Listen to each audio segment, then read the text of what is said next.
Right, sometimes a game comes along, you buy it day one, you play it day one, you probably finish it in 2 days, and you think it's awesome. But then reality sets in, you go online, you find out nobody bought the game, nobody cares about the game, nobody even knows what the game is, and it's dead on arrival. That's Binary Domain. This is a game that most people will probably look at the front cover and go, just a generic third-person shooter, who cares?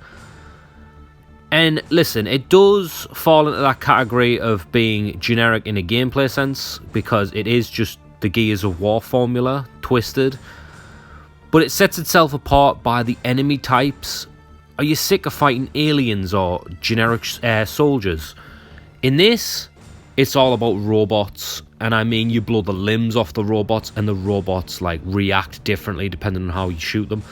So blow the legs off, they'll crawl across the floor. Blow the arms off, they'll drop the weapon.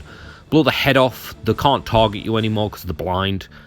That is its biggest selling point. I'm not going to sit here and tell you it hasn't got issues either. I think one of its biggest downfalls was the fact that it doesn't have any co-op. It looks like it should have co-op, but what they've done instead is they put RPG elements in.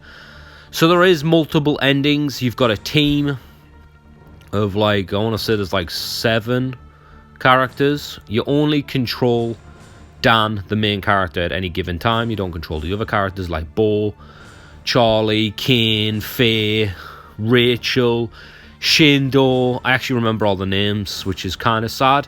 But I've played this game countless times, and it's just come out on Series X, backwards compat. It's also got 60 FPS, so there's no reason not to play it. It's like £10. It's not going to cost you anything to play, basically. It's cheap. It's awesome, at least if you're on Xbox. There's an issue of, I mean, if you're on PC, you can get it on there and it'll run exactly the same, 60 FPS, you probably get better resolution. You've got to use mouse and keyboard though, unless you find workarounds. And then when PlayStation's concerned, it is stuck on the PS3, which is a shame. Sega really should just remaster the game.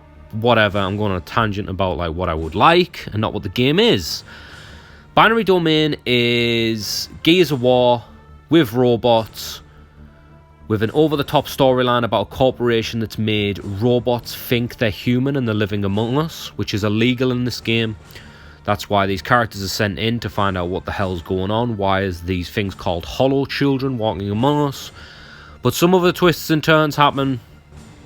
And depending on how you talk to your team, you're going to cause other characters to betray you. You're going to cause characters to fall in love with you.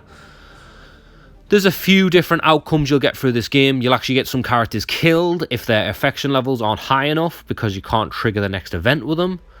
There's all kinds of stuff like that, so there is a bit of variety. Now, the overall ending is always going to be the same, but like how you get there and like what kind of boss fights you get can be changed. Honestly, it's got some really cool ideas in Binary Domain. Its biggest fault, like I said, was the fact that it looks like it should have co-op, but it doesn't. But I've just explained why it doesn't, and it doesn't. The affection like bar thing wouldn't really work in co-op, so I can see why it doesn't, but at the same time it looks like it should have it. And then the other issue I'd say is probably the writing. The writing is really cheesy. It's kind of funny though. You'll remember a lot of the lines because they're so stupid, and they said it like the worst time and that doesn't even make sense. It's just kind of like, what the hell? It's definitely over the top, it's definitely cheesy. But I mean, as long as you're not expecting some kind of Oscar-winning performance here, it does have good voice actors, though. You're going to find people like Troy Baker in here. Way before he did Joel in The Last of Us, and he's trying to do his Joel impression. He is. So there's a few things you're going to notice while you're playing the game. But why do I think you should play it when you could just play Gears of War or something like that? It's all about variety, man. I love these types of games, I'm not going to lie. The third-person shooter is like just, it's spot on with the viewpoint, like the over-the-shoulder thing. Ever since Resident Evil 4 come out, it's been spot on. But with this, I really like the characters, I really like the cheesy storyline. The robot enemies just make the game. You get some cool boss fights, you've got some cool strategy to the actual fights. The cover system's really cool in the sense that even though you're in cover, the enemy can still hit you. It's not some kind of like magic barrier, which you find in a lot of these cover shooters, which is a real shame because it doesn't really make sense. If your arm or your legs hanging out the side, why aren't you taking damage? Sure, that can be frustrating, but it's just another thing where it's just kind of like, you know, you're pulling me out the game when I've got magic barrier walls. But yeah, man, Binary Domain's a classic. I don't care what anyone says. You can look at this game and go, yeah, it looks a bit generic and whatnot, but it's like, who cares? Just play it. You'll see what I mean. You'll see that the storyline, the script is very cheesy, but you'll come away with it and go, damn, that really was good. And I mean, it's 10 quid on PlayStation, on Xbox's store. Seriously, man, do yourself fucking solid. Get Binary Domain. The game is awesome.